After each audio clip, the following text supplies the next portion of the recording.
In this video, we're going to take a look at the Silent Hill 2 remake on an RTX 4090 Ryzen 7800X3D PC build. This is a pretty demanding Unreal Engine 5 game, but it also comes with many options we can use to tweak our experience how we like. We can go from as low as the 50s all the way up to the hundreds. We'll take a look at native resolution with and without ray tracing, DLSS, point out some issues and some remedies that I found. So let's begin with the settings and options first. Let's quickly go over the settings here. For this video, we're going to focus entirely on 4K. I'm using an OLED TV, 120 Hz, and we do have a ray tracing toggle off and on. Now, I did look at this briefly. Even if you turn this off, I think there is lumen reflections in the game, but there is a preview window to the right that shows you the changes that you make, which is pretty cool. You have all the usual stuff, the frame rate cap. We'll talk more about that a little bit later. As far as the upscalers, well, you have everything here. You have TSR, you have even FSR 1.0, you have FSR 3, DLSS, and XeSS. I didn't see any frame generation, which is kind of unfortunate, but maybe they can add that later. You also have motion blur, which I've turned that off for this video, and a 90s filter, which pretty much adds a layer of gray. I'm not really the biggest fan, so we're going to leave that on default. Then for graphical settings, well, you can choose a preset right here, or you can just go to custom and go to advanced quality settings and then toggle everything individually. For the purpose of this video though, I'm going to put it on the epic quality preset.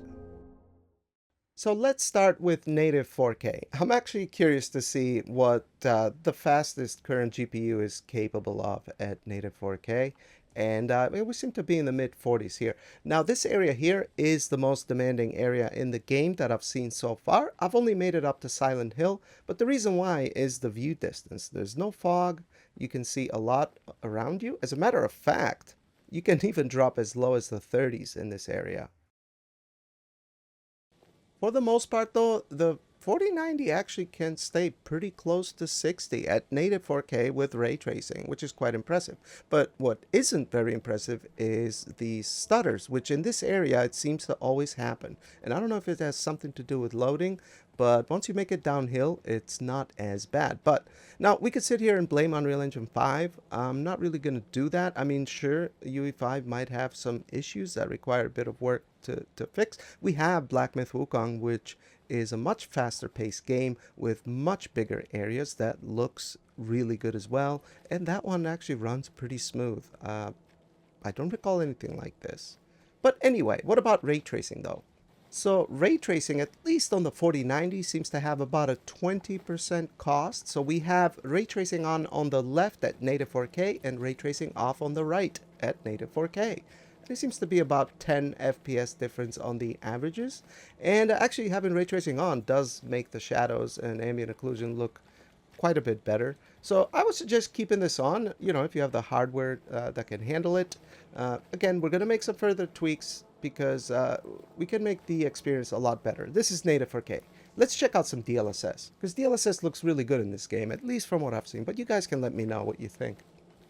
Alright, so we've set DLSS to quality and turned ray tracing back on, and we got a pretty big jump in FPS, whereas before we were having trouble hitting close to 60 in this area. We're now up in the 70s. As a matter of fact, at the end of the run that I tested, we gained about 40% more frames on the averages by using DLSS quality. So I don't see why you wouldn't use DLSS quality. I think it looks really, really nice, and you get a lot more frames. And the stutters are actually a little bit better, although they're still there in this particular area. So I'm actually going to try something to see if we can make the stutters a little bit better and see how that works out for us. But as far as visuals, DLSS does a pretty good job. The only thing that stands in this game's way as far as the experience is the random hitches that happen. So let's check it out.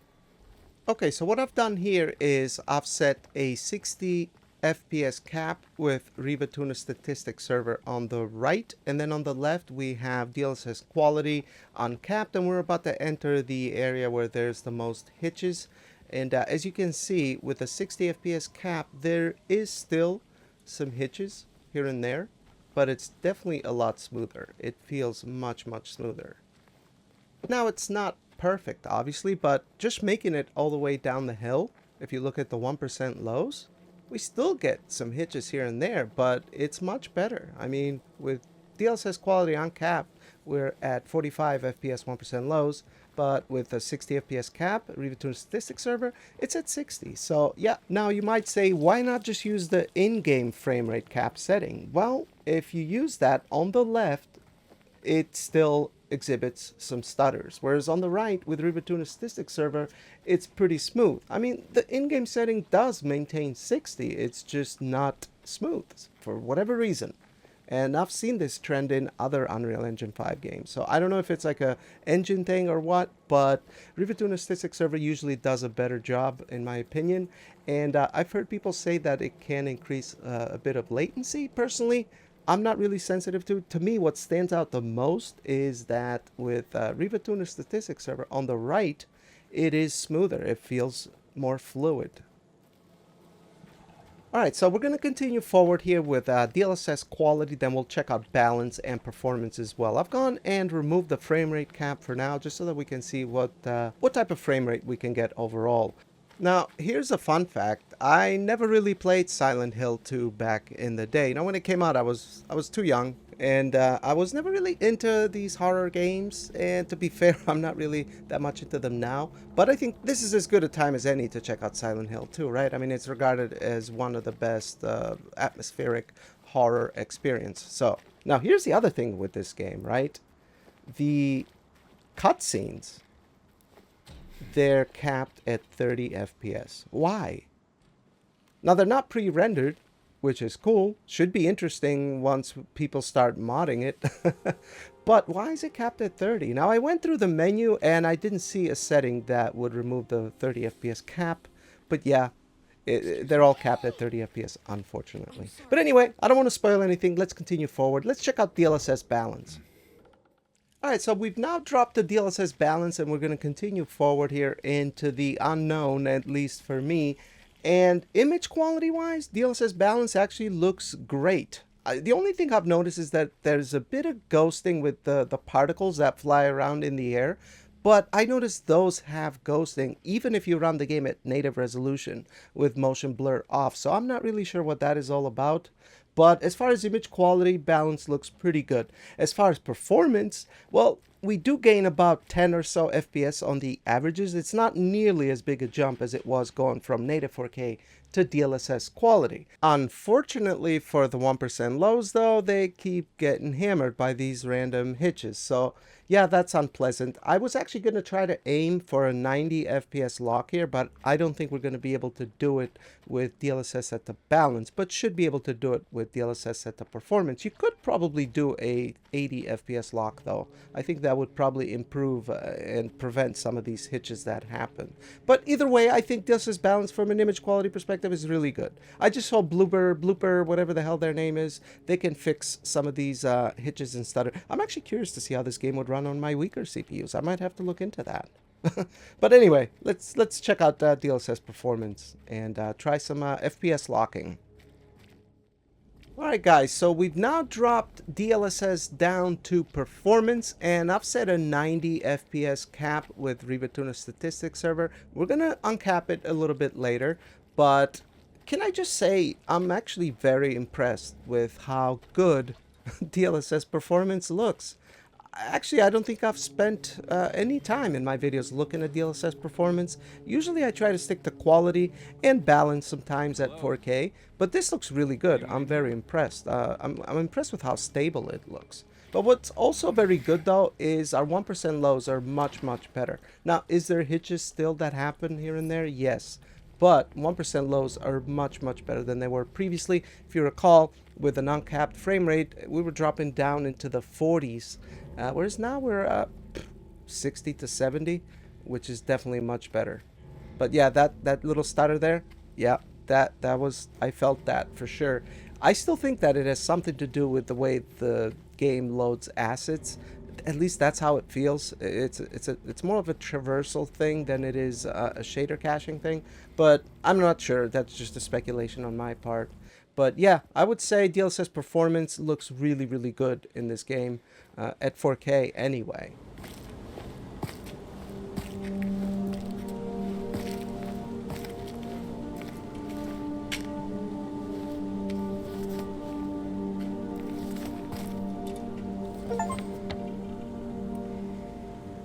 Alright, so after playing for another 10 minutes or so, I ended up removing the frame rate lock, and as you can see here, we went up to the hundreds. I also ran into the first, like, spooky thing in the mist. This game is very atmospheric, man.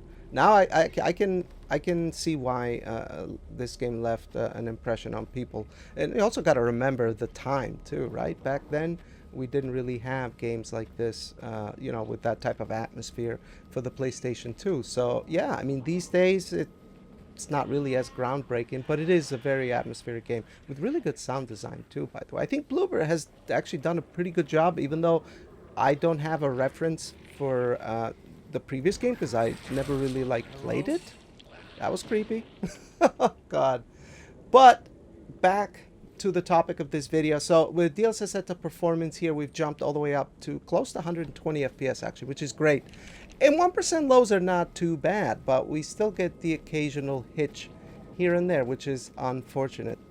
But I guess to wrap up my thoughts, I mean, the game is very atmospheric. It looks really good. The voice acting so far seems pretty good, and the reviews are really good for it, which is great to see. I think Bloober has done a really good job staying faithful to the original, but the original also didn't have any stutters. So I hope they can fix this with a patch or whatever before the game drops in 2 days, because I wouldn't be surprised if a lot of people end up refunding the game, because this is immersion breaking. And I don't know if a meeting has to happen between Epic and Nvidia and AMD. I don't know if there's like something that can be done. I don't know if it's like RTX IO or direct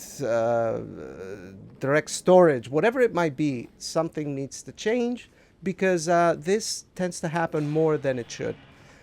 That's my thoughts. But anyway, let me know what you guys think down below. Give the video a like if you liked it. Consider subscribing for more content, and I appreciate you watching. And I'll see you on the next one. Bye bye.